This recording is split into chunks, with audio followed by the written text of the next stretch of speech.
네, 자 목요일 모닝주스 시작해 보도록 하겠습니다. 오늘 함께 해주실 분 소개해 드릴게요. CS 인베스트먼트의 김영철 대표 나오셨습니다. 안녕하세요. 네, 안녕하십니까. 네, 반갑습니다. 자, 김영철 대표와 함께 목요일 모닝주스 시작해 보도록 할게요. 오늘 장 키워드부터 먼저 확인해 보시죠. 네, 자 오늘 장 첫 번째 키워드는 매수 주체 부재라고 꼽아주셨습니다. 자, 최근 우리 시장에 뚜렷한 매수 주체가 없습니다. 어제도 투자 심리가 약화된 가운데 관망 심리가 좀 이어졌거든요. 어떻게 하면 매수 주체가 좀 살아날 수 있을까요? 네, 지금 매수 주체가 사라진 지 한 몇 달이 된 것 같습니다. 네. 지난주 선물 옵션 동시 만기일에서 외국인들이 매수가 들어오고 난 뒤에 지속적인 다시 매도가 나오고 있습니다. 최근 선물 옵션 만기일 또 옵션 만기일에 들어왔던 수급은 한 3거래일 동안 흐름들을 잘 지켜봐야 되는 상황들이었는데 아니나 다를까 외국인들의 매수세는 역시나 매도로 돌아섰다라고 할 수 있겠고요. 그전부터 지속되었던 뭐 삼성전자 쪽에서의 매수세가 많이 죽으면서 시장에서 외국인들의 흐름들이 많이 약해졌다라고 할 수 있을 것 같습니다. 이런 매수 주체의 부재가 생겨나기 때문에 시장은 좀 어떠한 이슈가 나타났을 때 민감한 반응을 보여준다라고 할 수 있을 것 같은데요. 전일 국내 시장을 보신다 그러면은 북한을 통한 하락인지 아니면 미국에 대한 경계감을 통한 하락인지에 대한 좀 헷갈리는 움직임들이 나타났을 수도 있을 것 같습니다. 사실 어제 하락 같은 경우에는 장초반 하락 같은 경우에는 미국에 대한 부분들 경계감들이 컸었다라고 할 수 있겠는데요. 하지만 우리 많은 투자자들은 혹여나 북한에 대한 우려감 때문에 하락하지 않을까라는 생각들을 많이 했었던 것 같습니다. 이런 이슈를 통해 가지고 지금 외국인들이나 기관들 쪽에서의 매수가 들어오지 않는다라고 볼 수는 없겠고요. 아직까지는 조금 더 시장에 대해서 추가적인 뭐 상승 모멘텀, 상승 동력이 있어야만이 추가 매수 주체들이 돌아오지 않을까라고 할 수 있을 것 같습니다. 이런 흐름 속에서요. 현재 시점에서는 상승 탄력이 좀 많이 둔화되어 있는 상황들이기 때문에 앞으로 이런 매수 주체의 움직임에 따라서 전략을 세워가는 것이 좋겠습니다. 네, 자 일단 최근 우리 시장의 흐름을 잘 짚어주셨습니다. 매수 주체가 부재한 가운데 상승 탄력이나 상승 모멘텀이 부족한 상황인데 상승 모멘텀이 나타날 시에 또 매수 주체가 어떻게 살아나는지 살펴보면서 종목을 잘 봐야 할 것 같다라고 말씀을 하시네요. 자, 첫 번째 키워드 매수 주체 부재라고 안타까운 키워드를 좀 꼽아주셨고요. 두 번째 키워드도 함께 살펴보도록 하겠습니다. 네, 저 오늘 장 두 번째 키워드는 하방 경직이라고 꼽아주셨습니다. 자, 하방 경직이란 게 수요나 공급이 좀 감소할 경우에 가격이 내려가야 되는데 내려가지 않는 경우를 하방 경직이라고 하잖아요. 그렇습니다. 뭐 올라갈 수도 없고 내려가지도 않고 네. 좀 답답한 시장이 좀 계속되는 것 같아요. 네, 그렇습니다. 좋은 말로 하면은 강한 뭐 지지 라인 때다라고 그렇죠. 할 수 있을 것 같은데요. 지금은 수급이 없기 때문에 뭐 추가적인 하락도 크게 나타나지 않는 자리다라고 할 수 있을 것 같습니다. 지금 매수 주체 부재인 상황에서 이러한 지수의 하락, 박스권 하단 부분에서의 큰 매도 물량들도 나오지 않는 상황들이기 때문에 단기적인 뭐 지지 라인 대 형성은 좀 지속될 것이다라고 할 수 있을 것 같고요. 그리고 차익이 나올 만한 자리였기 때문에 시장에서의 지금 차익이 나타나고 있다. 그러니까 박스권 상단 위에 갔을 때는 지속적인 매도 물량들이나 지수가 탄력적으로 움직이지 못한 상황들을 볼 수 있습니다. 전고점에서 저항 라인 돌파에 좀 부족한 힘이기 때문에 이건 앞서 말씀드렸던 것처럼 이러한 돌파할 수 있을 만한 미국과 중국 간의 무역 협상에 대한 뭐 긍정적인 신호나 또 미국의 지표에 좀 긍정적인 포인트가 나타났을 때 돌파 가능하다라고 할 수 있겠고요.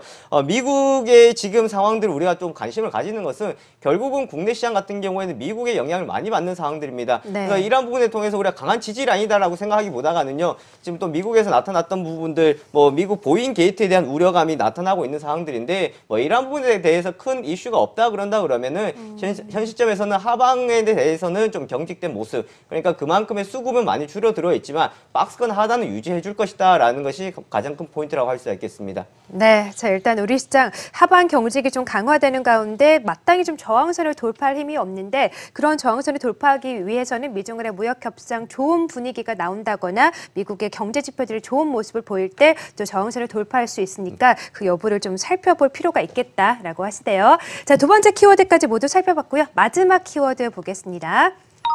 네, 자 마지막 키워드는 예상된 시나리오라고 키워드를 꼽으셨네요. FOMC 말씀하시는 건가요? 그렇습니다. 네. 뭐 새로운 것이 없었습니다. 네. 시장에서 좀 기대를 했다라기보다는요. 혹시나 이것보다 더 좋은 것은 나오지 않을까라고 했었는데 이것보다 뭐 더 좋은 것은 없었습니다. 네. 그렇습니다. 그렇기 때문에 최근 시장은 그랬던 것 같습니다. 더 좋은 것을 원하고 새로운 재료를 원했기 때문에 그래도 목요일 저녁 21일을 한번 지켜보고 가자라는 생각들이었는데 나왔던 내용들은 뭐 이것보다 더 좋은 것은 없었던 상황들이었습니다. 기존 금리 인상 전망을 뭐 1회나 0회로 예상을 했었는데 추가적인 이제 금리 인상을 하지 않을 것이다라는 것을 시사를 했었고요. 그리고 9월달 돼서 자산 축소 9월 말에 이제 종료를 하겠다라고 언급을 했습니다. 그런데 중요한 것은 이러한 자금의 유동성을 통한 시장의 움직임들도 좋습니다만은 이렇게 결정 내릴 수밖에 없었던 이유는 그만큼 지금 미국의 경기나 이런 부분에 대한 우려감, 경계감들이 나타났었던 상황들이기 때문에 추가적인 자산 축소나 또 그리고 금리 인상을 줄인다고, 금리 인상을 하지 않는다고 해서 좋을 수는 있겠습니다만은 내면적으로 봤을 때는 참 반갑다라고만 할 수 없는 내용들이었다고 할 수 있겠습니다. 그런데 우리가 또 봐야 되는 거는요, 그만큼 뭐 불확실성이라 할 수 있었고 또한 이런 결과에 많은 관심을 뒀었기 때문에 오늘 국내 시장에서의 추가적인 외국인들의 움직임에 우리가 초점을 한번 맞춰봐야 될 것 같습니다. 어제 미국 시장에서 나왔던 결과를 통한 외국인들과 기관들의 움직임을 오늘 시장에서 본다 그러면은 이러한 뉴스를 통한 움직임들을 통해서 우리가 앞으로 시장의 방향성을 조금이라도 예측해 볼 수 있는 기회가 되지 않을까 싶습니다. 네, 그렇습니다. 일단 FOMC 회의에서 예상된 시나리오 금리가 좀 동결이 됐죠. 금리는 동결시켰지만 이 경제 순환 전망치를 하향 조정하면서 오히려 경기 우려감이 더 커진 상황이에요. 그런 의미에서 오늘 또 달러가 약세를 보였는데 우리 시장의 외국인들 수급이 좀 어떻게 변화되는지는 잘 살펴볼 필요가 있겠다라고 하시네요. 자, 오늘 장 키워드 함께 살펴봤고요. 그럼 이런 키워드를 토대로 오늘 장 전략을 함께 짜보겠습니다.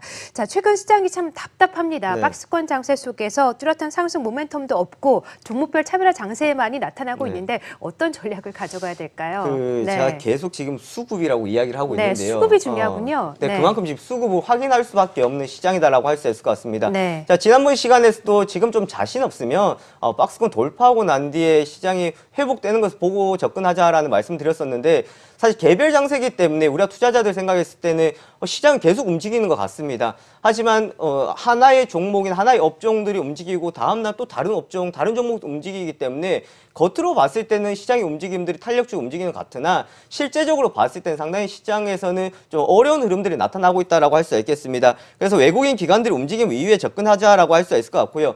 지속되는 박스권 구간이 나타나고 있는 상황들이기 때문에 여기서는 박스권 돌파에 대한 기대감보다는 좀 더 보수적으로 하방 경직을 확인하고 여기서의 추가적인 방향을 틀고 난 뒤에 접근하는 전략이 좋을 것 같고요. 그리고 또 지금 계속해서 나오고 있는 것이 감사 보고서에 대한 이슈들이 많이 나타나고 있습니다. 주주총회 열리기 7일 전에 감사 보고서를 제출해야 되는데 외부 감사를 통한 지금 여러 가지 상황들이 상당히 힘들어지면서 기업들이 생각하지 않는 결과들이 나오면서 감사 의견 거절이 나오면서 시장의 심리들이 조금 축소되고 있는 상황들이 충분합니다만은 또 다르게 본다 그러면은 이러한 감사 보고서를 제출했던 기업들, 특히 바이오 쪽에서 또 감사 보고를 제출했던 기업들은 불확실성 해소에 대한 측면을 또 바라볼 수 있지 않을까 싶습니다. 그리고 IT 부품주와 바이오 쪽에서의 관심들은 지속적으로 봐야 된다라고 할 수 있을 것 같은데요. 방금 말씀드렸던 것처럼 바이오주들 쪽에서는 좀 옥석가리기다라고 할 수 있을 것 같고요. IT주들 쪽에서는 어제 OLED 관련주들 쪽에서 견조한 흐름들을 보여줬었던 상황들이었습니다. 특히나 삼성 등 대형 OLED 투자를 확대하겠다라는 내용들이 있었고요. 신형 아이폰입니다. 2020년부터 아이폰 또 전면 OLED로 간다라는 소식들이 있기 때문에 이런 IT주들 쪽에서는 최근 다시금 지지 라인대를 형성시켜주면서 반도체 부품주들, 특히나 OLED 부품주들 쪽에서의 우리가 관심을 두고 접근하는 것이 좋겠고요. 가격 하락을 통한 단기적인 가격 매력적인 구간에 진입해 있는 종목도 위주로 해서 접근하시는 전략이 좋을 것 같습니다. 네, 자 일단 좀 박스권 돌파를 기대하기보다는 보수적인 접근을 하면서 감사 시즌에 맞춰서 또 관련된 기업들 움직임을 살펴보고 IT 부품주나 이 바이오 업종들을 잘 살펴봐야겠다라고 하시네요. 그러면 어떤 종목 관심 있게 보십니까? 네, 와이솔이라는 종목인데요. 네. 네, 와이솔은 과거에도 한번 소개를 시켜드렸던 종목 중에 하나였습니다. 최근 5G 관련해가지고 좀 이슈들이 있었던 사항들이었습니다. 최근 들어서 5G가 좀 연기가 된다라는 소식에 관련주들 부진했던 모습들이었는데 최근 들어서는 다시금 회복세를 나타내고 있습니다. 우선 와이솔 같은 경우에는 적자 사업을 매각했다라는 거였습니다. 11일 날 이제 공시를 해서 사물 인터넷 사업 부분을 이제 양도하겠다. 집중하겠다라는 거였는데 5 쪽에 집중하겠다라는 와이솔의 의지를 볼 수 있었겠고 5G 상용화 지연을 좀 주춤했던 모습이었으나 상용화가 이러한 흐지부지 됐던 모습이 우리나라가 먼저 미국보다 먼저 시행하겠다라는 것에 상당히 좀 초점을 두는 것 같습니다. 그래서 4월 5일 상용화 진행으로 세계 최초 타이틀을 거머쥘 것이다라고 할 수가 있겠고요. 그 다음에는 네트워크 구조 변화로 인해서 수혜가 기대된다라는 겁니다. 그만큼 장비 또한 스마트폰에 들어가는 부품인 와이솔 같은 경우에도 수요가 늘어날 수밖에 없는 상황이다라고 할 수가 있겠고요. 수요의 증가 및 사업의 지속적인 성장이 기대되고 있는 상황들이기 때문에 와이솔 같은 경우에 지속적인 관심을 가지고 볼만한 자리에 와 있다라고 할 수가 있겠습니다. 네, 다른 종목도 짧게 좀 부탁드릴게요. 네, 다른 종목은 최근 이제 미세먼지 관련주도 쪽에서 이슈가 많이 되었는데요. 네. 테마주로서 뒤에 올라타자라는 것이 아니라 사실 크게 알려지진 않았던 네. 종목이었는데 SPG입니다. 최근 SPG 많이 같은 올랐네요. 경우는 네. 어제 이제 급등세를 나타냈었던 상황들이었는데 공기청정기용 모터를 공급하고 있기 때문에 이러한 공기청정기가 많이 수요가 늘어난다고 했을 때는 SPG의 부품 역시도 늘어날 것이다라고 할 수 있을 것 같습니다. 공기청정기 보급률 46%로 에어컨 보급률 83%보다 현저히 낮아졌다라고 할 수 낮아진 상황이기 때문에 앞으로 성장도 기대가 되고 있는 상황들이고요. 이것뿐만 아니라 제습기 쪽에서도 부품들이 공급되고 있다라는 점. 그 다음은 산업용 로봇 시장에 대한 기대감이 있다라는 겁니다. 지금 최저임금 인상을 통해서 자동화 기기로 많이 가는 상황에서 앞으로 SPG를 통한 이런 산업용 로봇 시장에서 부품 수요가 늘어날 것이다. 또한 가장 큰 포인트는요, 실적 증가다라는 겁니다. SPG가 성장할 수 있었던 것은 실적이 그만큼 늘어났었기 때문에 지금까지 주가 상승이 뒷받침되었고요. 올해 같은 경우에는 작년보다가 236% 정도가 증가되는 한 200억 원 정도의 영업이익이 예상되고 있습니다. 네, 그렇군요. 자, 공기청정기가 어느덧 가전 필수품이 된 네. 것 같아요. 씁쓸한 상황입니다. 자, 오늘 관심 종목으로 SPG 그리고 와이솔 두 종목을 소개해 주셨고요. 관심 있게 지켜보도록 하겠습니다. 저는 모닝주스 김영철 대표와 함께했습니다. 말씀 고맙습니다. 네. 네, 자, 오늘 새벽 발표된 FOMC 회의에서는 예상대로 기준금리를 동결하고요. 올해 더 이상의 금리 인상은 없다라고 밝혔습니다. 그러면서 경제 성장을 전망치는 하향 조정했는데요. 기다렸던 결과인 만큼 우리 시장의 영향력 잘 체크하시고요. 저희는 내일 아침 6시 이 시간에 뵙겠습니다. 고맙습니다.